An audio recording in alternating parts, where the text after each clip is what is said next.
50 pluss naised on tegelikult ühiskonnas kõige kiiremini kasvav vanusegrupp.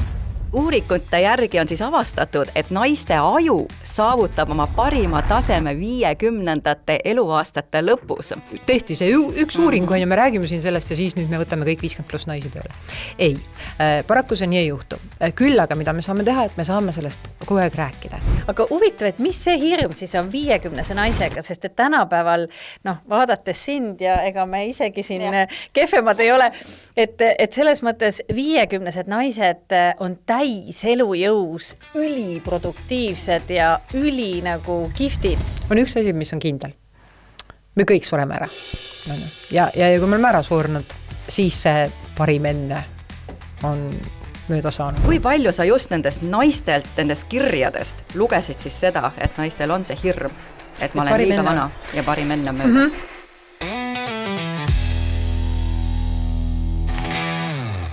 Oled kuulamas Rokkides 100 podcasti, me oleme Brit ja Kaidi. Ja me oleme täna endale külla kutsunud naise, kes oli väga pikki aastaid Eesti üks tuntumaid ja nõutumaid ja populaarsemaid teletegevprodutsente. Tema nimi on Triin Luhats ja siis täiesti ootamatult möödunud aasta detsembris otsustas tema, et nüüd aitab ja tema jätab oma telekarjääri nüüd selja taha. Sellest ilmus ajakirjas Anne ja Stiil pikk artikkel ja Triin ütles ise, et et miks see artikkel peaks ilmuma, et keda ikka huvitab, et mingi Triin Tallinnast tuli töölt ära. Aga mis sellele järgnes, oli tegelikult ka Triinule endale täiesti ootamatu, sellepärast et Triinust sai ootamatult 50 pluss naiste, võiks öelda, et lausa selline eeskõneleja, sellepärast, et ta kutsuti kohe pärast seda artiklit konverentsile Naiste hääl, ta on veel andnud meedias intervjuusid ja tegelikult mina tunnen Triinu juba aastast 2009, me oleme väga palju koos teinud erinevaid telesaateid, me oleme ka sõbrannad ja Triinuga podcasti teemal päris tihti suhtleme ja Triin ütles mulle, et tead, et ma saan nii palju kirju naistelt ja ka meestelt ja väga paljud naised siis samastusid Triinuga. Ja täna me olemegi Triinu kutsunud siia selleks, et sellest teemast siis rääkida laiemalt ja just nimelt tema endaga. Tere, Triin! Tere, Triin! Tere! Väga tore, selline sissejuhatus, Kaidi! Aga millest siis need naised ja me oleme aru saanud, ka mehed kirjutasid sulle, et mis olid need põhiteemad, millega nad sinu poole pöördusid? See tõesti, nagu Kaidi ütles, see oli minu jaoks väga ootamatu, sest ma ise ei olnud üldse, ise vaatad ikka, et mis seal on, mu elus on selline etapp, et ma olin just 50 saanud ja siis tekkis selline tunne, et tahaks midagi elult veel saada ja töökoha peal tekkis selline tunne, et võiks midagi muud teha. Aga pärast seda artiklit oli niimoodi, et siiamaani inimesed kirjutavad, et kes on leidnud sealt, ma ei tea, ühte, kes on jälle mingisuguse teistsuguse nurga leidnud, aga peamine on ikka see, et kui sa oled jõudnud enda elus, siis kusagile, nii öelda keskele siis, nimetame seda endiselt selleks keskeaks. Et siis sul tekib see tunne, et sellised nii-öelda nagu kohustuslikud asjad on võib-olla tehtud, ehk siis pere on loodud, sul on oma kodu juba, sul on hea töökoht, sul on haridus ka kõik ja sa oled teiste jaoks väga palju teinud ja siis on nagu see koht, et aga kes ma siis tegelikult ise olen? Mida ma ise päriselt tahan? Kas on midagi veel lisaks sellele, mida ma juba teen, on.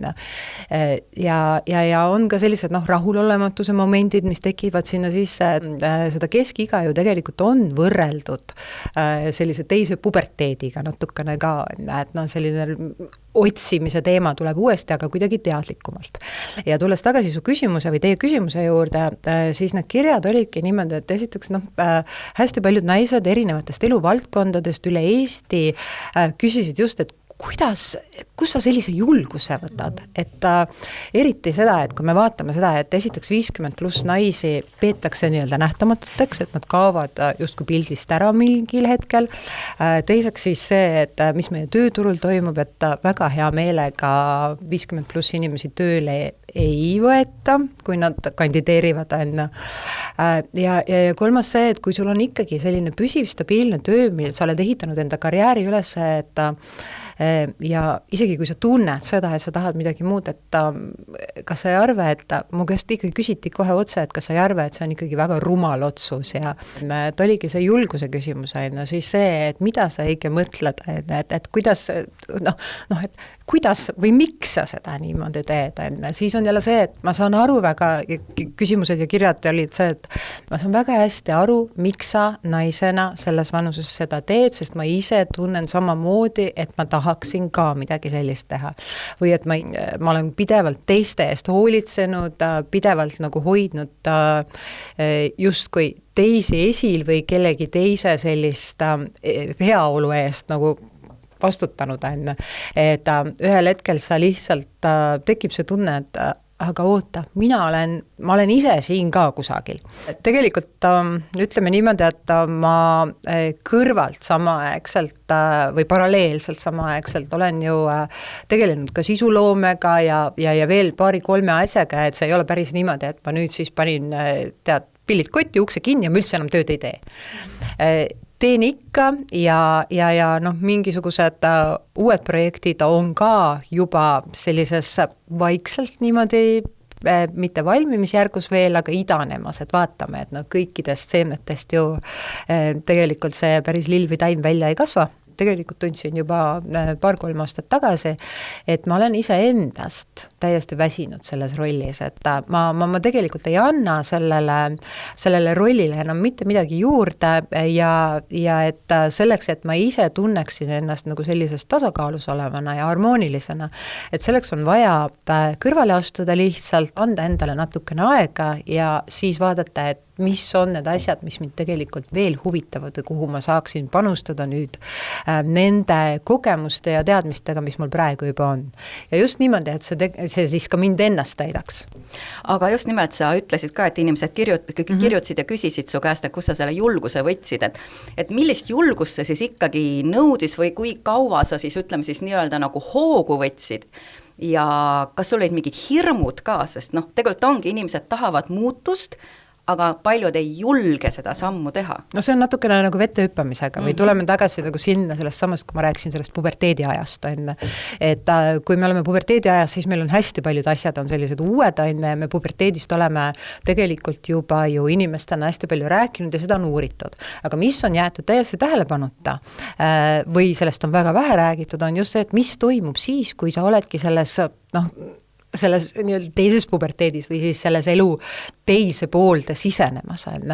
Et seal paljud protsessid tegelikult on üsna sarnased on, julguse küsimus ja kõik, aga mis sul kaasas on see, et tegelikult on sul nagu teadmiste ja kogemuste pagas on väga suur. Ma arvan, et selles vanuses sul ei ole enam nii palju hirmu eksida. Vaata, et kui sa oled selline teismeline, siis sa kardad hästi või vanem natukene 20-ndates, et siis sa teed enda otsuseid või jätad tegemata just sellepärast, et sa kardad eksida. Nüüd, kui sa oled, nii nagu mina 50, siis on see, et sa oled enda elus nii palju juba eksinud. Et sa tead, et ega tegelikult sellest midagi nagu halvemaks ei lähe. Halvemaks läheb siis, kui sa ei proovi. Ma alati ütlen enda lastele näiteks ka seda, et palun julge küsida, sest kui sa ei küsi, sa ei saa kunagi teada. Kui sa ei proovi, sa ei saa kunagi teada. Ja kui see teadmine on sulle juba tulnud, et siis ongi see, et jah, on küll see hirm, et ma nüüd hüppan nii-öelda tundmatus kohas vette, aga samas see päris nagu elu mõttes tundmatu ei ole, sest sa tead, et elu ju läheb ikka edasi, see on see, mida sa teismelisena tegelikult ei adu, et see julguse küsimus seal ja muidugi mul olid hirmud ja mul on siiamaani hirmud, et ei ole see, et see käib niimoodi nagu üles-alla, et sul on vahepeal on nagu tohutu elevus, et mis toimuma hakkab, sest see on selline tundmatus ja siis on see, et see stabiilsus ju ikkagi võiks olla ja mingisugune turvatunne, et me kõik tegelikult tahame, et oleks tead selline mõnus, et ma ei pea muretsema sellepärast, et issand jumal, see elektriarve on jälle kosmaarne on. Mulle endale tegelikult mu enda väiksem laps ka paar korda ütleski, et emme, et kui sa tõesti enam ei taha neid telesaateid teha, on ju. Et ära siis korda, et noh, tegelikult sa meile kooli söögitädiks ikka saad, et sa oleks jube hea söögitädi, et noh, proovi siis midagi muud. et noh, see ongi see, et tegelikult peab sul olema see, sa pead üles leidma enda jaoks selle lapseliku uudishimu jälle ja noh, okei, prima baleriini minust enam ei saa, aga mingeid muid asju. Mingi muu prima saab. Ja ütleme niimoodi, et vaata, selles vanuses ei ole ka enam selliseid idealiseeritud ootusi või, et mis minust võiks saada, vaid et ma tahan ikkagi nüüd saada midagi sellist, mis mulle endale päriselt ka rahu ja õnnetunnet hinge toob. Väga paljud naised on ju sellised, kes ongi teinud ainult ühte tööd, võib-olla kaua aastaid ja kui on tõesti need kooliealised lapsed, siis see hirm finantsiliselt toime tulla on kindlasti üks määrav võib-olla faktor, miks nad ei julge kunagi seda sammu teha, eks ju. Aga et mida sa siis neile soovitaksid, kellel ei ole olnud nii palju tarkust sinna kõrvale paralleelselt luua ka neid muid idanevaid asju juba selle protsessi käigus, et kust seda protsessi alata, kui nad tõesti tunnevad? Tead, ma siin kõigepealt ütlen kohe ära selle klausli, et absoluutsele tõele me siin ei pretendeeri ja mul ei ole kindlasti sellist toimivat õpikut, mille järgi minna ja ega ma ise ka ei saa kindlalt öelda, et ma ei tea ju, mis on 2 kuu pärast, mis on 6 kuu pärast minu enda elus on. Ma segan siit vahele, see tegelikult sinu puhul see on praegu nagu sinu kogemuslugu, mis võib aidata teisi. No ta on selline kogemusloo, mingisuguses osas kogemusloo algus on, et ja ma ei ütle kindlasti, et inimesed peaksid seda tegema, et nüüd 50 lööb ette on ju, ja siis tuleb seesama uks kinni tõmmata ja vaadata, et mida muud teha, aga ma julgustaks seda, et seda võib teha, sellepärast, et see asi, mis sa enda hinges siis tunned, ma pean küll ütlema, et seesama elevus tegelikult ja teatud mõttes ka nagu vabadus, see kaalub praegu ikkagi selle enesetunde poole pealt nagu selle hirmu osa ülesse. Kõikide suurte asjade puhul, mis tunduvad sellised, et need on võimatud. Minule väga meeldivad asjad, mille kohta öeldakse, et see on võimatu ja ma arvan, et eks ma ise teengi seda võimatut eksperimenti praegu iseendaga natuke.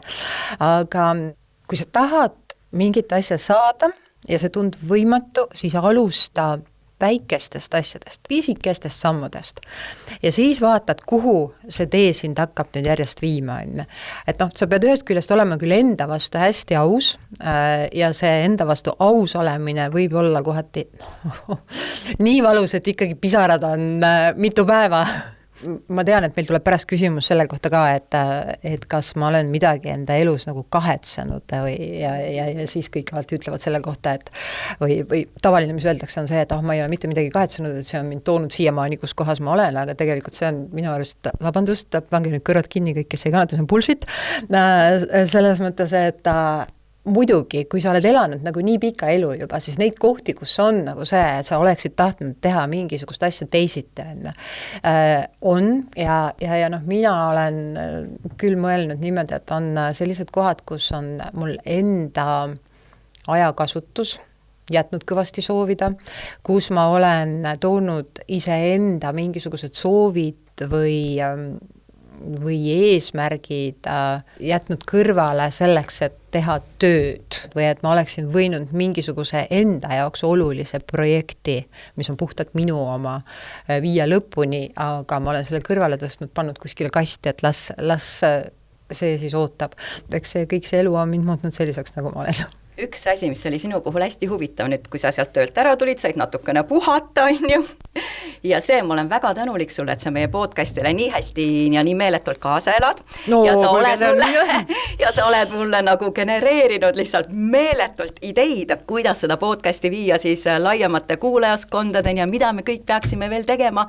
Ja see tõesti su aju, ma vaatasin üks päev, no lihtsalt ideid tuli niimoodi, aju pani nagu, kuidas seda öeldi, et nagu koore lahutaja.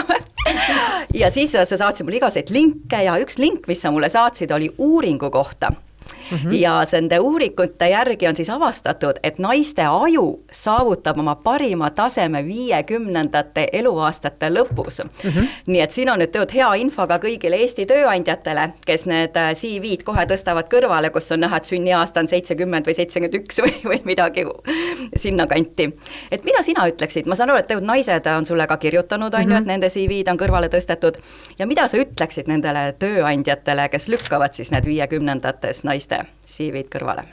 No tuleme kõigepealt selle juurde, et mismoodi sinnamaani on jõutud või kuidas on kujunenud see olukord, et tööturul tegelikult see 50 pluss inimesed ja vahet ei ole, tegelikult on, mehed kirjutasid mulle ka, kui me võtame seda, et mismoodi tegelikult on inimese eluiga, millises pikkuses on olnud inimese eluiga veel 30 aastat tagasi, siis või kui te ise mõtlete enda lapsepõlve peale, et kui te olite näiteks 8-aastased, issand jumal, 50-aastane, see tunduski, et see on ju praktiliselt umbes niimoodi, et see vist, vabandust, nii tohiks öelda, aga sureb kohe ära.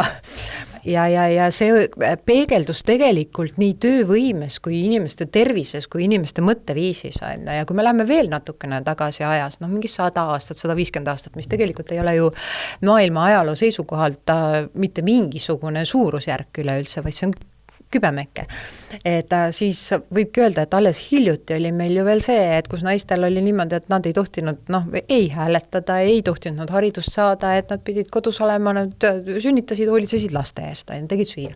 Ja ma arvan, et tegelikult meil tulebki niimoodi, et meil inimkonnana üldse, see ei ole ainult Eestis nii, et inimkonnana üldse see mõtteviisi muutus ei jookse sama kiirelt, kui jookseb näiteks see, et kuidas me suudame ennast hoida tervena ja et kuidas meie eluiga tegelikult tõuseb. Et võrreldes selle sama, need jälle uuringutest võetud, et võrreldes selle sama 30 aasta taguse ajaga on meie eluiga tegelikult praeguseks on juba tõusnud 15 aastat.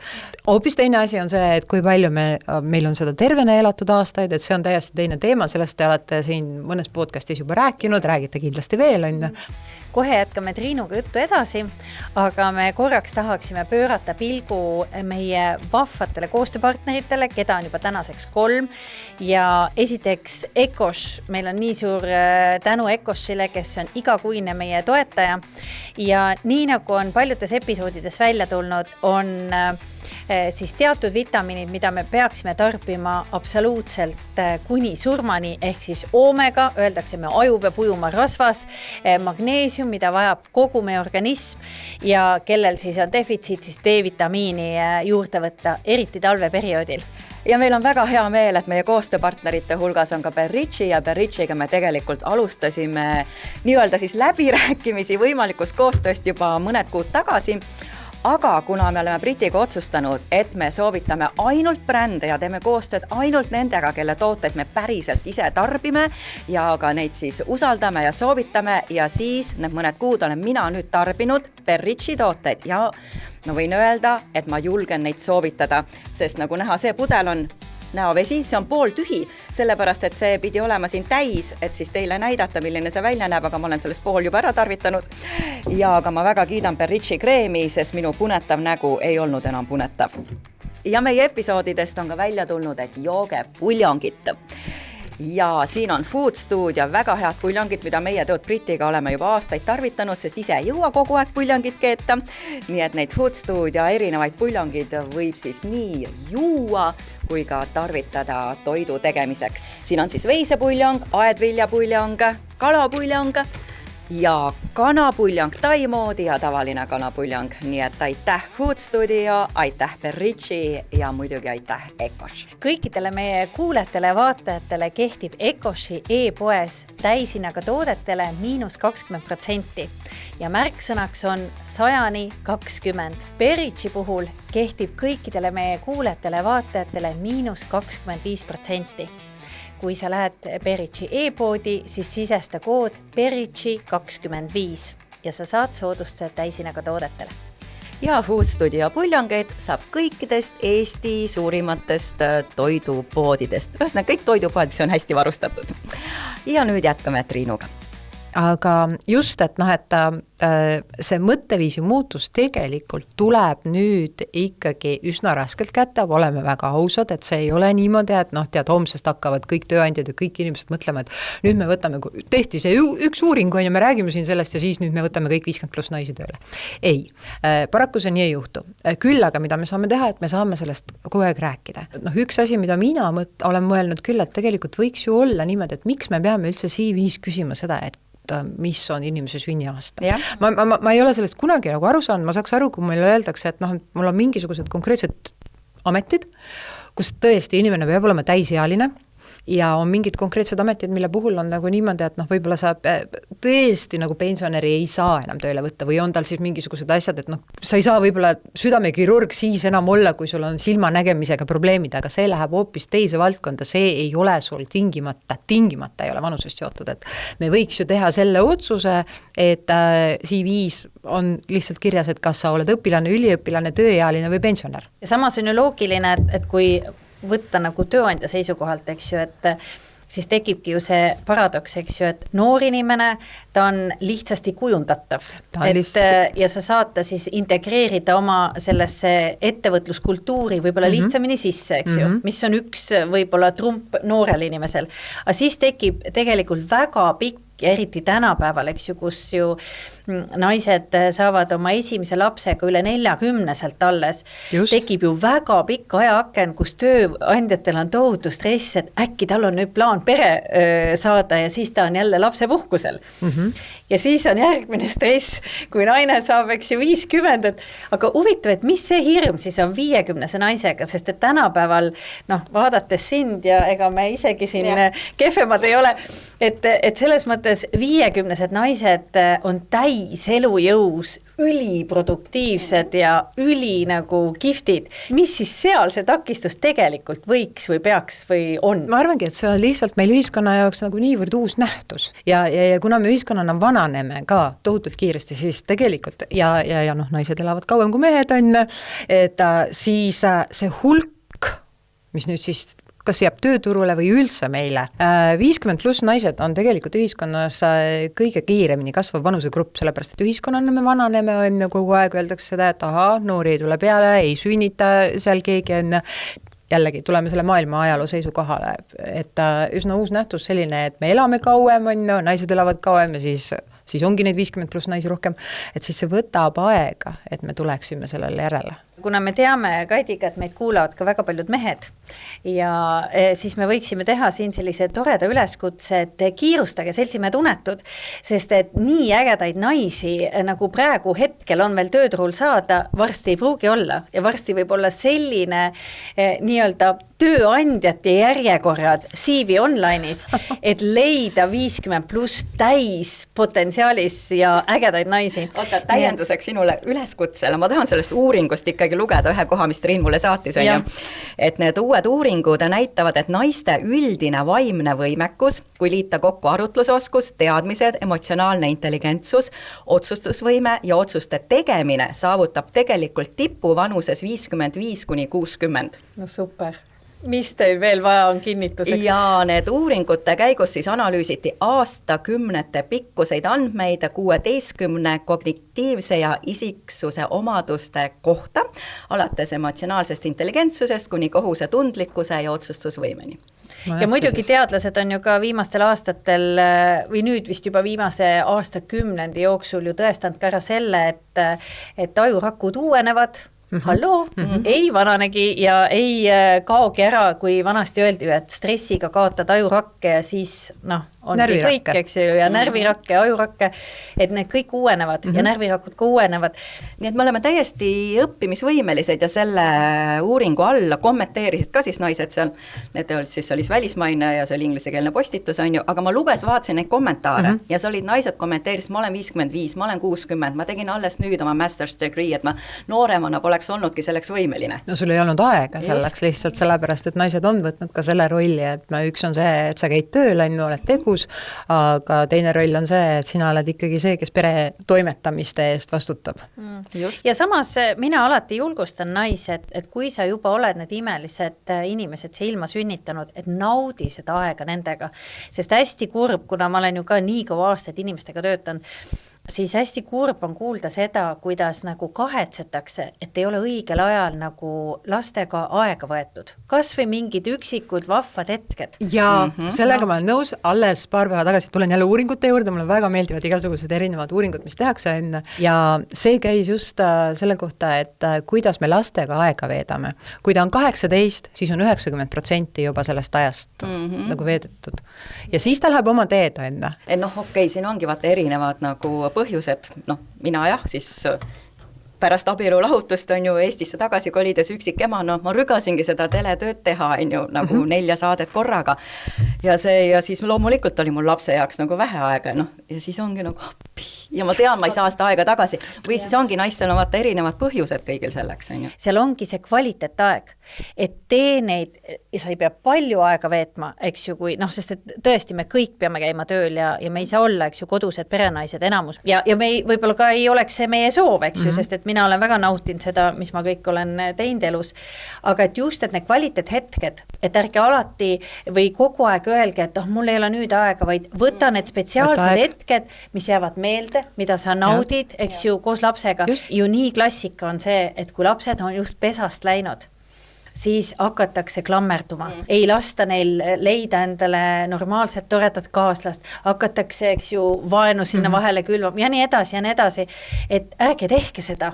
Võtke see aeg, eks ju, kui laps on teiega, nautige, panustage. Kusjuures annan ühe sellise väikse nipi võib-olla veel vanematele, kellel on mitu last. Ma kunagi töötasin giidina ja ma arvan, et ma sain selle nipi äkki kas Itaalias kuskil mingisuguste vanamemmedega rääkides, mismoodi nemad kasutavad, kus on ka palju lapsi peres. Minul on 2, on tasu võtta nende laste puhul niimoodi, et sul on päriselt niimoodi, et on konkreetselt ühele aeg ja konkreetselt teisele, mitte, et nad on koos. Just. Ja nad on väga, see tasub väga ära, ütlen ausalt. Need hetked, neid ei pea olema palju, need jäävad meelde ja need on need pärlid. Seda ma olen õnneks teinud. Kaidi, kõik on hästi. Kaidi, kõik ongi hästi ja me vahepeal kasvatasime koos, neid telelapsed on nagu nii kasvanud niimoodi. Just, kõik on hästi. Aga mis meil, Triin, sinul ja minul mõlemal on ja millest ma tahan praegu rääkida, on see hea tüdruku sündroom. Mille pärast ka meie lapsed on kannatanud, sellepärast, no vastu minu laps, sest ma pidin tööl ka olema kogu aeg, on jokki, tegid 3-4 saadet korraga, et raha saa teenida piisavalt, et kõik arved maksta. Teine asi on see, et mul on see, et ma pean kõike tegema hästi. Ma pean kogu aeg näitama, et ma olen hästi tubli ja viieline. Ma tean Rita Rätsep, siis ma olin ka läbipõlemise ääre peal, ma käisin Rita Rätsepaga juurde, läksime intervjuud tegema mingi saate jaoks, Rita vaatas ma lotto, ütles, kuule tüdruk, sa ei pea kogu aeg olema viieline.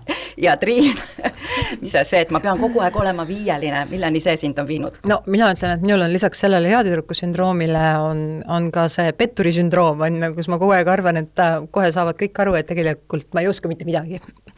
Aga sellest heatüdruku sündroomist ma lisaksin siia juurde veel, et sa ütlesid, et et just see, et sa pead raha teenima ja et sa pead kõike hästi tegema, mul oli lisaks nagu, või on see tunne alati, et kuidas ma kellelegi nüüd ära ütlen. No tegelikult ma ju jõuaks. No mul oli sama asi, ega ma ei osanud öelda. Tegelikult ma saaks ju sellega hakkama ja siis hakkab drive'ima mind veel lisaks see, et okei, aga et põhimõtteliselt see on ju võimatu panna 20 sellesse ööpäeva nagu nii palju asju, aga ma ikkagi prooviks, kuidas on.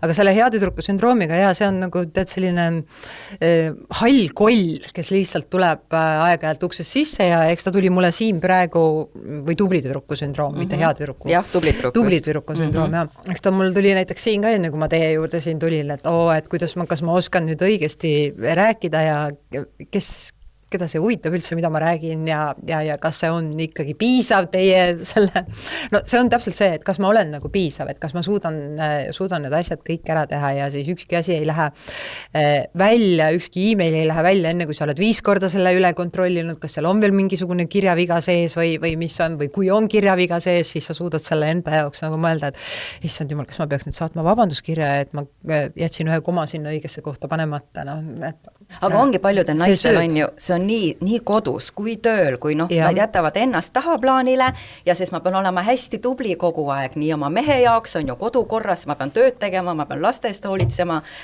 aga see tuleb meil ka süsteemina tegelikult niimoodi, et mismoodi me oleme ühiskonnas kasvatanud neid tüdrukuid, et kui me vaatame seda, et ikka öeldakse, et istu nüüd ilusasti, tead, ära nihele ja ole tubli tüdruk ja ole viisakas ja vaata, et su juuksed ei oleksid kuidagi sassis ja ära sina karju ja ära sina müra kusagil ja kuidas su hinded on, et mina enda laste puhul pean ausalt tunnistama, ma loodan, et ükski õpetaja seda ei vaata või kui te vaatate, et päriselt ma ei vaata neid laste hindeid, mul on oluline see, et ta lõpuks asjast aru saab, ja et ta tunneb tegelikult, et ma näen seda, et ta on ise nagu pingutanud, selle nimel ka, et see pingutusega saadud 3 mingis aines on oluliselt parem kui see, kui sa nagu tubli tüdruku sündroomina tõmbad selle 5 välja, aga ma arvan, et see on see natukene, kus kohast me tuleme, mul ei ole üldse etteheiteid praegu enda vanematele ja ma arvan, et teil ka mitte, et see on see, kuidas nad kõige paremal viisil tegelikult oskasid seda teha.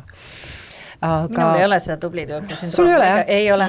Mina olen nii suur rebel eluaeg olnud ja minu vanemad on selles mõttes hästi niisugused giftid olnud, et nemad ei ole kunagi sundinud seda hea tüdruku sündroomi peale või tubli tüdruku, et siis ma Kaidist ka vaikselt juurutan seda välja, et Kaidi, kõigepealt ise, me teeme tervise podcasti ja ma kogu aeg ütlen talle, Kaidi, teeme nüüd sulle pai, et me ei pea ennast nüüd rabama katki, kui ei jõua mingit postitust õigel ajal teha. Ma usun, et kõik te kuulajad väga armastate Kaidit ja te ei taha, et ta katki läheks ja mina ka ei taha. Vaat minul oli jällegi eile ka see tubli tüdruku sündroom, siis mina valmistan ette intervjuusi, ma kirjutan Britile kell 9, helista mulle. Ma tahan ühe sinuga läbi rääkida, ta ütleb mulle, et ta magab. Sest mina ärkasin kell 5, et teha trenni, teha lastele lõuna, teha oma tööasjad veel ennem ära ja jõuda siia. Minule meeldib väga see, minule õpetas Mart Juur selle asja, et kuidas tuleb ikkagi laiselda, sellepärast, et temaga Mardiga, kes on mu üks väga suur lemmik igasugused tema filosoofiad on, aga tema teeb päeva und. Ma ei tea, oli see seal 2:30 või midagi, et temal peab olema päeva uni ja sellega tuleb arvestada siis, kui temaga mingisuguseid salvestusi tehakse ja kõik, ja see on ülitore, sest et laisklemine ja see, et sa lased osadel asjadel lihtsalt minna ja seda ma olen töös ka õppinud, on see, et kui sa kohe lendad peale asjadele, siis sa võid ajada asjad tegelikult hullemaks. Jaa, emotsiooni pealt eriti. Emotsiooni pealt, aga vahel väsimuse pealt ja selle pealt, selle sama tubli tüdruku sündroomi pealt, aga vahel on niimoodi, et päriselt, et tasub panna lihtsalt niimoodi, et okei, ma ei vasta sellele meilile praegu, ma vastan sellele meilile homme. Oota, aga millal sina märkasid, et sul on see tubli tüdruku sündroom ja mida sa oled nagu selleks teinud, et sellest siis üle saada, et naised, kes meid praegu kuulavad ja saavad aru, et mul on ka see, aga kuidas sellest siis üle saada? Tead, ma arvan, et mul tuleneb see sellest natukene ka, et ma olen 3-lapselise pere kõige vanem laps. Ja nendel kõige vanematel lastel on tendents tegelikult, kui ta on tütarlaps, see tubli tüdruku sündroom saada, sest mul enda venna ja õega on vahe ikkagi 3,5 ja 5 aastat enne. Et see oli selline 80ndate algus, 80ndate keskpaik, vanemad mõlemad tööle, et see oli nagu väga palju see, et see vanem laps on see, kes hoiab neid nooremaid lapsi ka. Ja see oli väga tore aeg, kõik väga tore, aga ta sealt teatud mõttes nagu juurdub või ma juba siis kooli ajal sain sellest aru, kui mingi asi, perfektsionistina ka veel, et kui mingi asi ei tulnud sellisel moel välja, nagu mina eeldasin, et teised eeldavad, mitte teised ei arvanud, et see peaks nii olema, aga selle tubli tüdruku sündroomi juures minu arust ongi see hästi tugev, et sa ise arvad, et teised arvavad, et see asi peab nii olema. Ja siis sa teed seda mitte sellepärast, et millal sina ise saad aru, et see asi on näiteks valmis, vaid sa muudku kontrollid ja teed uuesti ja uuesti ja uuesti seda sellepärast, et sa arvad, et see ei ole teiste jaoks piisavalt hea. Kuidas erinevad omavahel siis tubli tüdruk ja perfektsionist, sest perfektsionist olen ma küll. Kõik, mis ma teen, see peab olema nagu juure tasandini, kas mul endal selge või ja kui ma ei suuda seda teostada, siis mind õudselt ärritab see ja see viimane ülikooli haridus, mida ma endiselt lõpetan, et see on natuke venime, et see on esimene kord, kus ma tunnen, et ma ei suuda masterdada oma seda perfektsionismi ja see ajab mind närvi. Aga see, mida teised sest arvad, see mind väga see vahe seal ongi sul tegelikult üsna palju, sellepärast, et tubli tüdruku sündroom on see, et ma pean selle tegema kõik ära niimoodi, et kõigi jaoks on tunne, et ma olen viieline. Perfektsionism on see, et mul on tegelikult vaja seda, et mul enda jaoks oleksid niimoodi, et näe, vaata, ma siin ka sättisin seda, et kui sa panid alguses selle mul niimoodi, siis ei, me paneme selle logo nii. Kusjuures mina panin täpselt no ma ütlen, et sa oled nagu, vabandust, no jah, muidugi ma ka. lõin vastu lauda. Ja me väga vabandame, sest me teame, et mina olen see, kes ei suuda oma käsi paigal hoida ja meil on ka kirjutatud, et kõik on nagu väga hästi, aga äkki Kaidi ära taa vastu lauda. Mina tegin seda praegu, aga sealt see vahe tuleb ja oota, ma korraks jõuan sinnamaani, et selle tubli tüdruku sündroomiga sa küsisid, et mis on see, et kuidas sellest nüüd oleks võimalik vabaneda üldse. Tead, see on jälle protsess ja see tuleb võtta siis endale, ega ma ei ole sellest vabanenud, aga see tuleb võtta enda jaoks siis selliseks mina olen võtnud vähemalt selliseks nagu mänguliseks eesmärgiks ja siis laulad vahepeal enda peas seda Elsa laulu let it go, et sa pead õppima endas märkama, et nüüd see tubli tüdruku koll jälle saabus siia, ta hakkab sulle ütlema, et kõik mismoodi need asjad peaksid olema tehtud ja siis on see, et oot, aga kes ütleb, et need peaksid olema niimoodi tehtud? Et kas ma ise päriselt tunnen ka niimoodi ja kas see on seda väärt enne. Ma pean endaga väga palju selliseid sisekõnelusi, kus on nii ja siis jõuad sinnamaani, et aga mis on kõige hirmsam asi, mis saab juhtuda? No täpselt, ma teen seda sama nüüd. Ja mul oli tööks see ju tegelikult, et ma pidin produtsendina välja mõtlema kõik need erinevad stsenaariumid, mis juhtub siis, kui. No mis juhtub siis, kui lõpuks tuli koroona on ju ja sellist asja ma ei olnud osanud ette arvata, aga sa pead ikkagi edasi minema. Mina ütlen, et iga asjaga on see, et lõpuks juhtub see, et eeter tuleb peale, siis unustatakse see saade ära ja lõpuks me sureme kõik ära. Sorry. Jah, aga tegelikult, ma tahtsin korraks siin veel öelda julgustaks neile, kes on selle perfektsionismi sündroomiga, sest tegelikult see võõrutus, kui ma teid kuulan, täpselt sama. Sest ega sa tahad ju asju hästi teha selleks, et saada ka ikkagi mingit tunnustust. Mingil määral, eks ju.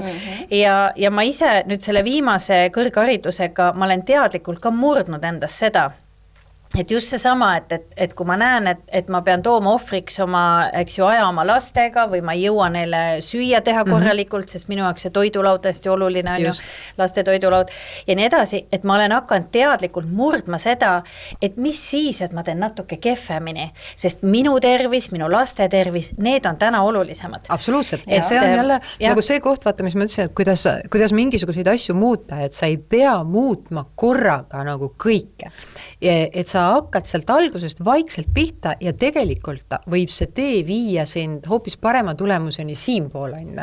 Et sa ei pea minema niimoodi, et ma murran sealt läbi selle otse tee ja kohe ja homme on mul kõik need lahendused olemas.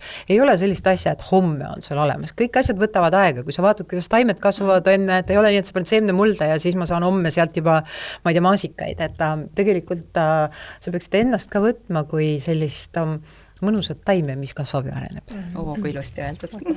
Et me nüüd võtaks ennast kui sellist mõnusat taime, mis kasvab ja areneb ja me ei mõtleks ise, et meie parim enne on möödas. Ma saan aru, sellest on sulle ka kirjutatud, on ju. Et kus naised ikkagi kardavad, et nende nii-öelda parim enne on möödas ja üks link, mis sa mulle saatsid, sest Triin ju saadab mulle palju linke, nagu ma ütlesin. Mul jooksevad kõik asjad niimoodi, et ma pean seda kuidagi, mul on nii palju aega tekkinud nende suurte projektide kõrvalt, et peas lihtsalt on kanaleid vabaks jäänud. See oli tegelikult Postimehe artikkel aasta 2026 suurtest muutustest, kus oli siis muu hulgas kirjas, et küps naine lakkab olemast nähtamatu ülejääk, mille parim enne on möödas. No me loodame väga, et see nii läheb on ju siin ühiskonnas. Kui palju sa just nendest naistelt, nendest kirjadest lugesid siis seda, et naistel on see hirm? Et ma olen liiga vana ja parim enne on möödas. See parim enne tunnetus naistel on tegelikult ühest küljest nagu sarnane, teisest küljest see teravik on erinevatel inimestel erinev või erinevatel naistel erinev. Et kellel on see, ja reeglina on see seotud ikkagi mingisuguste võib-olla selliste unistuste või soovidega, mis nende sees on. Et kes on see, et kes on võib-olla soovinud endale, et ma ei tea, et tal oleks 5-6 last, kes on soovinud seda, et tõesti sama see prima baleriini näide, vaata, mis ma siin tõin, et just see tunnetus, et et kas ongi möödas ja siis teiselt poolt tuleb vastu see, et kuidas me ühiskonnana jälle jõuame sinna tagasi, kuidas me suhtume nendesse naistesse. Et selle suhtumise muutus, nagu me enne just rääkisime või nagu ennist siin juttu oli, et see ei tule kergelt tegelikult, aga mida me saame selleks ise teha, on see just, et sellest rääkida, näidata, et me oleme teotahtelised, elujõulised, andekad, meie vaim töötab hästi, ja aga selle parim enne koha pealt, jah, võt seal need jutud olidki just nagu sellest, et nad on tajunud seda, kuidas nad vaikselt jäetakse, naised jäetakse vaikselt nagu kõrvale, et vaikselt nende nagu mingisuguste arvamustega enam ei arvestata, kui tööalaselt mõelda, et see ei ole nii, et keegi tuleb ja ütleb sulle, et said 50, astu nüüd minema. Et pigem on see niisugune vaikselt kõrvale jätmine ja teine pool, mis ikkagi on, et kui me jõuame sinna sellesse samasse keskikka ja siis, kui lapsed on lahkunud, et siis tekib see tühjuse tunne lihtsalt ja siis võib juhtuda see, et sa vaatad esimest korda enda abikaasale niimoodi otsa ja paraku saad aru, et sul ei ole selle inimesega midagi rääkida, et meil tegelikult on ju niimoodi, et me ise kinnistame enda minapildi mingisuguses vanuses. Mis me meeldime endale kõige rohkem. Ja kui siis tekib äkki see taipamine, et see minapilt oli seal kinni kuskil siis, kui ma olin 23, mis meile meeldis kõige rohkem, aga tegelikult peeglist vaatab vastu sulle see 50, et see harjumine sellega, et see pilt on kuidagi teistsugune. Ja siis kui tulevad need mingisugused pettumused selle koha pealt, et sa saad aru, et sa ei saagi sinna enam tagasi. Aga kas probleem ongi pigem rohkem selles, kuidas ühiskond suhtub naistesse või ka selles, kuidas naised iseendasse suhtuvad. Aga me elame ise selles ühiskonnas, et tegelikult me ei saa seda nagu päris lahti võtta enne. Aga mõtle natukene, Kaidi, mõtle lihtsalt kas või ühe päeva peale.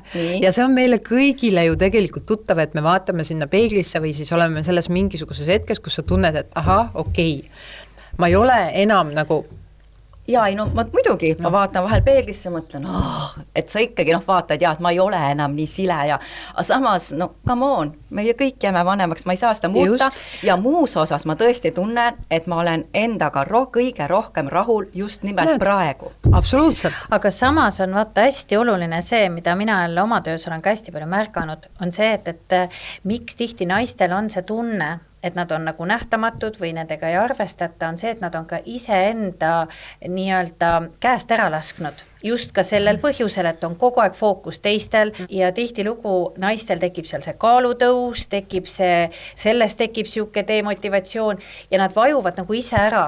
Ja siis nad tunnevad ühel hetkel, et nad ei oska enam ise ennast väärtustada ja siis see ühiskond veel aitab sellele kaasa. Et väga paljud on hakanud looma muutust enda elus läbi selle ka, et nad on hakanud iseendast hoolitsema, iseenda tervise eest ja liikuma ja võib-olla sööma paremini ja tervislikumalt. Ja vaata, kui sa juba hakkad enda eest hoolitsema, siis sul paratamatult tõuseb juba natuke enesekindlus, kui need esimesed 2-3 kilo või mõnel 10 kilo, eks ju, maha lähevad, paratamatult sul on mugav ja hea olla. Absoluutselt, see on nagu tervise osa. Teine osa, kus mina ütlen, et ükskõik mida sa hakkad siis tegema, et kui sa, ma ei tea, hakkad tegelema aiandusega, otsustad, et nüüd ma õpin klaverimängu selgeks, sa võiksid ennast vaadata kõrvalt, mitte päriselt niimoodi, et seda räägitakse küll, et ennast peab kõrvalt vaatama, ennast peab armastama ja nii edasi. Ja minu jaoks need sõnad on tundunud alati nagu natukene õõnsad, aga kui sa ikkagi päriselt korraks võtaks selle, et okei, et mu vastas ei istu Kaidi, vaid ma istun ise, et tee enda jaoks see audit korraks, et mis on see, mis sulle tegelikult 1, 2, 3 väikest asja jälle, mis sulle igas päevas pakuks nagu rõõmu ja siis 2-3 sellist asja, piisab ka ühest asjast alguses, et tee midagi sellist iga päev, mida sa varem teinud ei ole. Ma ei tea, mis iganes alusta sellega, et sa jood rohelist teed ühe tassitäie või midagigi. Keegi mulle just kuskil ütles seda, et proovi seda, et kui sa tahad teha mingisugust asja teistmoodi, et ma ei tea, et keksi ühel jalal 10 meetrit, et lihtsalt täiesti mingi jabur asi. Ja kui sa kogu aeg nagu neid jaburaid asju endal juurde paned, siis sa avastad selle, mis on selline, mis sulle meeldib päriselt teha ja juba siis sa nagu arendad ja ühel hetkel sa avastadki, et see on ju päris lahe minu juures. Kaidi, küsin su käest, ütle 3 asja, mis on sinu juures lahedad. Lahedad või? Vaata see, kui sa niimoodi küsid, paugus, miks ma lahe olen? Mis on sellised asjad, mis sulle enda juures nagu niimoodi, et kui sa vaataks, et ei istu mitte mina siin vastas, vaid istuks Kaidi Klein. Nii. Ja mis on sellised asjad, mis ütled, ma arvan, et minuga on hea lihtne olla, see on nagu lahe, et ma ei tekita tühjast probleeme, see on lahe. Välja arvatud siis, kui sa süüa teed, siis, kui ma teen sõbrannadele, mina teen suuri õhtusööke, meil alati on aasta lõppu õhtusöök ja siis ma olen närvis ja ma tahan, jällegi seal tuleb välja see perfektsionist ja tubli tüdruk, sest ma tahan, et kõik oleks perfektne. ja kõik ongi perfektne, aga kelle jaoks see perfektne peab olema? Aga ma ise tekitan selle endale selle ja probleemi. Sellepärast, et meie jaoks on alati kõik perfektne ja perfektne on ka see, et ta läheb närvi, sellepärast, et kui seda ei oleks, siis see ei oleks suhtluse üks selline. Oot, see on ka minu juures lahe, sest teil on alati lõbus tänu sellele. Eneseiiroonia on alati nagu väga hea siin. No. Ja see, mida ma võib-olla lahe äkki on see ka, mida ma ise võib-olla ei pane nii väga palju tähele, aga mida mulle siiamaani on öeldud, et kui mina tuppa tulen, siis siseneb nagu päike. No näed, praegu me pesitame päiksevalguses, see on õige, siseneb päike. No võt sain 3 asja. No, Brit. Minu juures on võib-olla tore see, et ma kogu aeg olen uudishimulik ja ma tahan kogu aeg uusi asju avastada. Tundub, et ma ka sütitan teisi kogu aeg midagi avastama. Sest et ma vahepeal nagu näen iseennast endiselt selle tüdrukuna, kes seal Vormsis õue peal ringi lidus ja puuotsa ronis ja lindudega vestles ja vihmaussi sinna üles tassis, et see nagu niisugune lapselik uudishimu või see niisugune uudishimu janu minu sees avastada ja märgata ja teha, et see ei ole kustunud. Ja et see, ma ise naudin seda tohutult. Jaa, sorry, ma segan vahele, vaata nüüd läheb nagu lihtsamaks, tuli vaata nii ootamatu küsimus, ma peale harjunud sellega, et minu käest küsitakse, just nimelt see lapsemeelsus on mul minus alles. Ja see tegelikult hoiabki, ega ma ise näiteks, isegi kui ma peeglisse vaatan või ma vaatan pilte endast, ega ma tegelikult ei saa niimoodi otseselt aru, kui ma ei mõtle, et oi, ma see aasta saan 50, eks ju. Et ma vaatan, et enam-vähem täpselt sama nagu, et midagi väga suuresti muud lokki, juuksed on endiselt lokkis ja pikad on ja midagi ei ole nagu muutunud. Ja teine asi on see, et ka mina tooks ka esile see huumorimeele, sest et ma arvan, et see on iga hea sõpruse ja abielu ja ka lastega suheldes. Ja ka enesega läbisaamise. Ja enesega läbisaamise huumorimeel, et see lihtsalt lõkerdad naerda mingite totakate asjade peale, mis sulle endale nalja teevad või siis kellegi teisega mingit nalja kuskilt, et see võtab nagu hästi palju stressi maha, et ma arvan, et see on üks minu niuke stressiravim, et meil kogu peres, mu vanemad on ka siuksed naljahambad, et see nagu hoiab, on ju. Ja minu vanaema, kes elas 95-ni, tema 2 ütlust olid, jääme nooreks. Ja teine oli see, et võtame huumoriga. Nalja peab alati saama. Jah, nalja peab alati saama. No aga siit, ma korra katkestan sind, vaata siit just täpselt, mis ma soovitan inimestele alati, et kui te jooksete kusagil niimoodi ummikusse, et tunnete, et issand jumal, et lihtsalt nii raske on ja ei saa sellele mingisugusele probleemile pihta, et kus kohast alustada, et üks oli see, et hakkame väikestest asjadest pihta ja teine on see, et kujutle ennast korraks sellise 7-aastase positsiooni ja siis selle sama 95-aastase, et mida need ütleksid. Ja see on lihtsalt jälle see sama mäng, see selline lapselik mäng natukene, aga see annab kohati väga põnevaid tulemusi. Aga mul on väga tore, ma saan siin ma saan päikese valguses humoorikate lastega siin vestlust pidada. Aga mis on lapsemeelsus, et mitte nüüd valesti meid mõista, on ju. Lapsemeelsus ongi see, et kui sa näed kiiget kuskil metsa all, siis sa mängud suma, on ju. Või sa sinu juures suvel on ju, sul on batuut, me hüppasime batuudi peal, mis oli mega äge, on ju. Või sa avastad kogu aeg, tahad avastada uusi asju, et see on see lapsemeelsus, mida mõtleme just. Mulle vahel meeldib endale lubada, vot see on see sama, kuidas ma sellest tubli tüdruku ja perfektsionisti sündroomist üritan üle saada. Mulle vahel meeldib endale lubada selliseid hetki, kus ma mõtlen, et nii, täna 3-4 on see, kus ma luban seda, et ma tegelen enesealetsusega, ma luban seda, et ma tegelen täna aga ainult selle perioodi, et kui kell kukub, siis lõpetan, siis ma tegelen sellega, et ma mõtlen kõik need mustad mõtted, kõik need mustad stsenaariumid läbi, et kõik, see on see minu must tund. Ja kui see must tund on tehtud, siis on nii, et uks kinni, lähme edasi. No, see on väga lahe. Aga kuna sina, Triin, meil juba siin stuudios oled, siis sinu puhul me ei saa üle ega ümber ikkagi ka välise ilu teemast. Et sind vaadates on tõesti selline tunne, et kas sa oled mingi biohäkker, on ju, kes ennast kogu aeg nooremaks häkib või sul on täitsa iluprotseduure või on need head geenid või hoopis mingi muu variant. Või nagu me palusime, vaata, eile sa tegid postituse ja palusid kuulajatel või kes tahab esitada sulle täna küsimusi ja üks küsimus oli ka, et mida sa sööd, et sa nii ilus oled?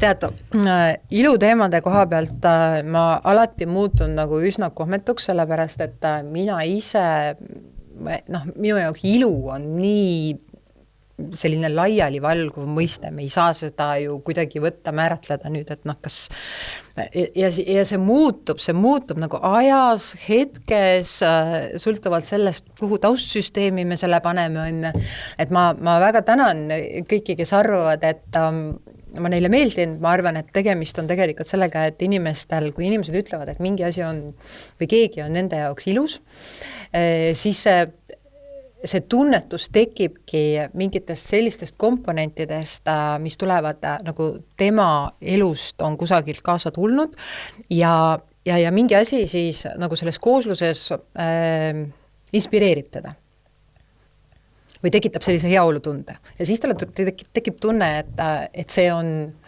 kas see isik nüüd või see asi või siis see kogemus on ilus.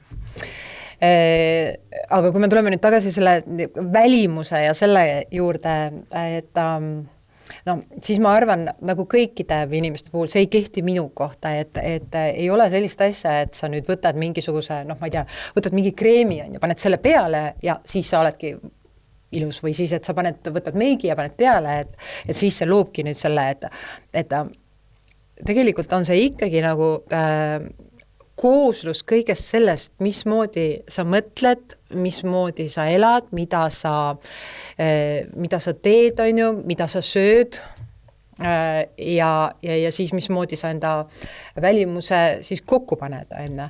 Ja minu enda jaoks on see, et minule tunduvad ilusad, mulle väga meeldivad inimesed, kes on nagu terved.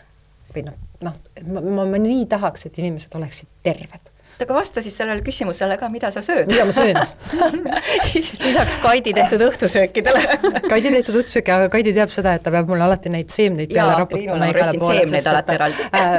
Et ma söön ilmselt hästi teadlikult mingisuguseid selliseid asju, mida mul organismil on vaja. Et me tegelikult peaksime rohkem enda keha kuulama, et kui sa küsid, mida ma söön, et ma väga lihtsalt öeldes, hommikusöök on minu jaoks kõige olulisem asi, ma ärkan väga vara enne ja mulle meeldib see, kui ma saan ikkagi nii, et mul võib olla seal puder, võileib, müslid, munad, no ikka selline korralik portsjon, ma arvan, et mõne inimese sükene 3 portsu läheb minul hommikuks, mida on vaja seemnetega ja maapäklivõiga ja marjadega ja ehk siis kõike peab olema. Kõike seda, mis aiast tuleb, kõike seda, mis metsast tuleb, et mulle väga meeldib. Mulle väga meeldib juustu süüa, ma olen tohutu juustu fänn. Juust, seemned, kodus on meil alati võid olemas, küüslauku, tumedat šokolaadi. Enne kui me lähme Instagramis sulle esitatud küsimustega edasi, ma tahaks tulla tagasi korra selle välise ilu teema juurde ikkagi. Et kuidas sina suhtud ilusüstidesse ja nendesse igasugustesse erinevatesse iluprotseduuridesse? Kes tahab, tehku. Aga mis ma soovitan on see, et tasuks ikkagi küsida ilmselt 2-3 spetsialistilt enne, kui sa lähed kusagile tegema ja palun vältige neid nurgataguseid kohti, mis ütlevad, et nad 25 euro eest teevad teile, ma ei tea, Angelina Jolie huuled enne, et paraku on turul väga palju selliseid solkijaid, kes võivad teie ilusa näo rikkuda ära ikka tükiks ajaks. Et see ei ole selline koht, kus ma arvan, et ilusüstid ja need, et mida sa teed nagu niimoodi, et plaks, täna tuli see mõte ja nüüd lähen teen, et ja kui see mõte tuligi täna, siis tasub, ega seal ei juhtu midagi, kui sa nädala aja pärast lähed seda tegema. Minu arust nendesse ilusüstidesse võiks natukene suhtuda nii, nagu sa lähed pangalaenu võtma. Ehk siis turul on olemas kindlasti need kiirlaenupakkujad on ju ka, kes on nagu niimoodi, aga pärast see tagasimaksmine ja see intress võib olla ikkagi nii valus sulle enne. Ja kui sa pangalaenu lähed võtma, siis sa ei võta ka esimesest ettejuhtuvast pangast, et sa lähed ikkagi nagu turvalisse kohta enne ja küsid võib-olla 2-3 erinevast kohast ja küsid spetsialisti nõu ka, et see võiks niimoodi olla küll, aga ma ütlen, et ma ei välista, et ma ise võin seda kunagi teha, ma praegu lihtsalt nii kohutavalt kardan igasuguseid süste ja asju, et vaatame, mis kunagi tuleviks on, ma ei oska öelda seda. Nii, et praegu on ikkagi see tume šokolaad ja või ja seemned ja kõik see, mis sind ilusaks teeb. Ma arvan, et me peame sööma päris asju, et mis on sellepärast, et naistel on seda rasva vaja. Ja, rasva on vaja. Head rasva, või oliivõlid. Ja nagu meil on siin ka räägitud, et omega 3 on see, mida me peame tarbima kuni surmani. Ma tahtsin just öelda seda, ma olen tohutu kalafänn ju, ma ma võiks kala süüa niimoodi, et lihtsalt tead, ma tunnen, kuidas mul kehal on seda kala vaja, et väga hea asi on, tead mis veel või? Avokaadoõli. Ja, see on ülihea. Ja see kannatab rohkem kuumust kui oliivõli. Aga lähme nende küsimuste juurde, mis Triinule veel Instagramis on esitatud. No nii. Shoot. No üks oli see, sa juba vastasid pikalt, mida sa sööd, et sa nii ilus oled. Katre on küsinud, kõigepealt Katre suur aitäh, sest Katre on kirjutanud, et see on super hea podcast, aitäh Katre. Aitäh. Ja küsimus Triinule, kas on midagi, mida sa elus kahetsed? Sa piilusid enne küsimusi, sa juba teadsid, et sa ütlesid enne, et see küsimus tuleb. Ja vaata, sellest ma tegelikult ju sellest kahetsemisest rääkisin, et me tavatseme küll öelda, et näed, et kõik need igasugused asjad ei tasu midagi kahetseda, et need on meid siiamaani toonud, aga on neid kohti, kus on tõesti niimoodi, et kus ma olen valinud enda asemel, olen valinud tegelikult mingi muu asja. Isegi siis, kui me tunneme, et meil ei ole elus valikut, meil on alati valik, alati, lihtsalt see teine valik ei pruugi meile nii väga meeldida või see, mis selle teise valikuga koos kaasneb siis, aga alati on valik. Seesama, vaata, see küsimus, et kuidas sa tulid töölt ära ja kõik, see valik oli mul kogu aeg ees enne. Mul ei pruukinud meeldida lihtsalt see, et okei, mul kadus see mingisugune sissetuleku osa ära, aga see valik iseenesest, see valiku võimalus, see valik teha, see on mul ju olemas. No, ja me teeme neid valikuid täpselt, me ei teadvusta isegi paljusid valikuid, see on see, et kas ma võtan telefoni praegu kätte või võta kätte, kas ma ei tea, joon siit vett praegu või ei, vaata kui palju stsenaariume meil tegelikult elus kogu aeg ette viskab, et millise tee me valime, et kas me nüüd helistame või me ei helista, kas me sööme seda või teist ja kuhu see kõik tegelikult viia võib. Ja järgmine küsimus, mis on olnud sinu karjääri kõige alahinnatum otsus, mis hiljem osutus väga mõjukaks? Ma tean tegelikult, mis see otsus on olnud üks minu enda jaoks, aga kuna see on seotud ühe teise inimesega, siis mul ei ole õigust seda siin niimoodi päris rääkida, aga see oli üks koht, kus ma ütlesin ühele inimesele täiesti enda vastutusel ei, et kas teda kaasata või mitte, ja ta oli valmis tulema kaasa ja ma ütlesin talle, et ei, praegu ei ole see hetk ja see aeg ikkagi, et ma näen, et kõik nagu sa ise tahaksid seda ja sul oleks võimalik, aga ja kas on olnud hetk, kus kõik ratsionaalsed argumendid ütlesid ära tee, aga sisetunne ütles, et mine? Ma just selle praegu tegin. Et ma panin tegelikult enda jaoks täiesti siis, kui ma selle otsuse tegin, et ma lõpetan telestöö ära. Panin enda jaoks nii-öelda paberi peale selle ja et mis on siis need ratsionaalsed plussid ja miinused ja mis on see emotsionaalne osa. Ja ma ütlen, et neid ratsionaalseid asju sinna sellele poolele, plussi poolele väga ei tulnud. Härra Luhatsil on ka küsimus. Härra Luhatsil oli küsimus ja ma nägin seda, see oli täpselt see, et hommikul me tormasime välja ja siis ma tavaliselt, siis kui meil on sellised pikad päevad, ma lihtsalt, küsimus oli selles, et kas see kana nüüd kas me selle kana kintsuliha pani meile marinaadi või unustasime? Niimoodi suhtletegi nagu Instagrami kommentaarides. ja, ma arvan, et suhe peab olema ka selline, kuidas ma ütlen niimoodi, hea suhe on see, mis on mänguline ja kus on huumorit sees ka. Ei ole olemas sellist suhet, päriselt ei ole. Kui kellelgi on, palun vaielge vastu, kus on ainult kõik lilled, liblikad, tilu-lilu, suhe kahe inimese vahel, vahet ei ole, kas see on mees, naine, mees, naine, ema, laps, sõbrannad. Et suhe on nagu elav organism, mis kogu aeg muutub ja kasvab. Ja täiesti loomulik on see, et selle sees on mingisuguseid perioode, mis käivad all, mis käivad siis kuskil üleval tipus on ju, siis vahepeal kõige hullem minu arust on tasapaks suhe, aga soomlastel on see väljend tasapaksu enne. Aga igasuguste suhete puhul ma arvan, et jällegi me tuleme tagasi selle huumori juurde. Et selline kerge kogus eneseirooniat, et sa suudad iseenda üle naerda, see käib ka suhte alla iseendaga just. Et mul abikaasa ütleb niimoodi vahel ka, et ennast ei tasu ikka liiga tõsiselt võtma hakata. mis on täitsa õige jah, et tuleb nagu nalja visata ja mina ütlen talle selle peale vastu tavaliselt, et tead, see on nii loll, et teist nii lolli ei ole tehtud, aga see on nii armas. No aitäh, armas Triin! Või on sul veel mõni küsimus? Vastasin sellele viimasele küsimusele ära üldse või? Et kas sai marinaadi või ei saanud? Sai marinaadi. Sai marinaadi. Sellele sai vastata. Ei saanud marinaadi, see sai hiljem marinaadi, aga söögi saime kõik niimoodi. Ehk siis kanakintsuliha jäi seekord marinaadi panemata, aga igal juhul suur aitäh ja ma arvan, et väga paljud naised said inspireeritud sellest ja ma loodan, et ka julgustatud ja mingid niisuguseid praktilisi nippe. No ma loodan sellepärast, et eks ma tulin ju siia jälle selle sama mõttega, et huvitav, kes seda üldse kuulab? Keda? Meie podcasti? Keda see üldse? Ei, mind, teie podcastis ja keda see üldse huvitab, aga ma julgustan, et kui kellelgi nüüd tekkis mingisuguseid küsimusi veel, et siis julgelt võib siia neid saata, võib ka mulle otsa saata. Kirjutage Triinule. Kas sa vastad kõik, et kuule, kas sa oled jõudnud kõikidele nendele kirjadele vastata ka, mis sul on saadetud? Ei ole.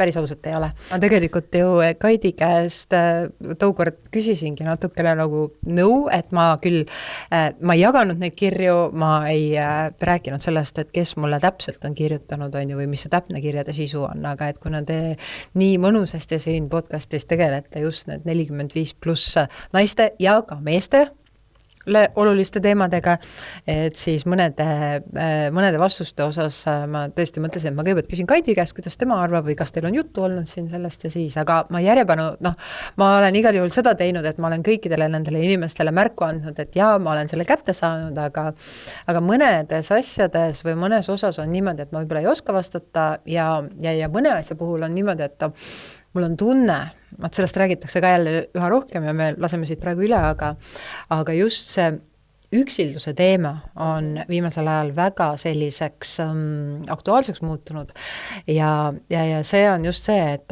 me kuidagi nagu ei oska päriselt olemas olla või kohal olla, et väga tihti on see, et kuuled jälle keegi, kes ütleb, et ma leidsin seda ChatGPT ja ta räägib minuga nii toredasti ja nii edasi ja kõik ja siis natukene räägid edasi ja siis saad aru, et aga tegelikult Triin, pead nii tore on, et me saame siin päriselt rääkida ja ongi tore. Tuleb rohkem päriselt rääkida ja kui me siin enne rääkisime, mida naised või mehed peavad kõik mõtlema seda, et kuidas need CV-d ja asjad on, siis ülioluline on see, et me naistena üksteist toetaksime ka. On küll väga oluline. Super. Ja lõppu veel. Ma tahtsin veel küsida. Küsi. No. Et kas sa just siia lõppu ütleksid naistele veel mingi lihtsalt omapoolse nippi või soovituse, kuidas siis tunda ennast ikkagi rohkem nähtavana, mitte nähtamatuna? No, see on see koht, kus tegelikult tuleb iseenda sees pulk sirgeks lüüa nii-öelda või selg sirgeks lüüa. Et on üks asi, mis on kindel. Me kõik sureme ära. On ju? Ja kui me oleme ära surnud, siis see parim enne on mööda saanud enne. Sinnamaani on tegelikult see, et sul on käed jalad küljes, oluline on see, et sa oleksid terve, hoia ennast tervena, hoia ennast hea huumorimeel, liikuma peab, liigutama peab, et lihtsalt niisama kusagil istudes mitte midagi ei toimu, magavale kassile vanarahvas teadis väga hästi, ei jookse hiir suhu, et sa pead ikkagi kas või väikeste step by stepidega midagi ise tegema. Nii on. Ja sellega nüüd lõpetame. Aitäh sulle, Triin! Ja põnev on see, et kuna Triinule on nii palju kirjutatud ja inimesed on rääkinud oma lugusi, siis tegelikult üks esimesi kõige olulisemaid samme, mis me saamegi muutuse suunas teha, on see, et see kirja panna ja see kellelegi saata, sest siis sa justkui tood selle nii-öelda selle sügava pimedas oleva soovi valguse kätte ja sealt saab juba hakata toimuma muutus ja tervenemine. Nii et see on nii äge, et inimesed kirjutavad, nii et kirjutage veel ja veel, kas meile Kaidiga oma lugusid ja te isegi kui me ei oska midagi vastata ega aidata, siis kui sa juba selle kirja paned, see on juba pool võitu. Ja saatke meile ka küsimusi, mis teemadel te tahaksite, et me räägime siin podcastis ja ka meie vestlusõhtul, sellepärast meil Britiga tuleb esimene vestlusõhtu, me tuleme siit stuudiost välja ja astume lavale Tallinnas Glam Telliskivis, nii et sa oled väga oodatud, tule koos oma sõbrannadega või tule koos oma elukaaslasega, ka mehed on oodatud meie vestlusõhtule. Nii et Glam Telliskivis siis 15. aprillil. ja kui sa juba jälgid meid Facebookis, Instagramis, Spotify's, YouTube'is, siis suur aitäh sulle ja kui sa seda veel ei tee, siis palun hakka meid jälgima ja me oleme sulle väga-väga tänulikud.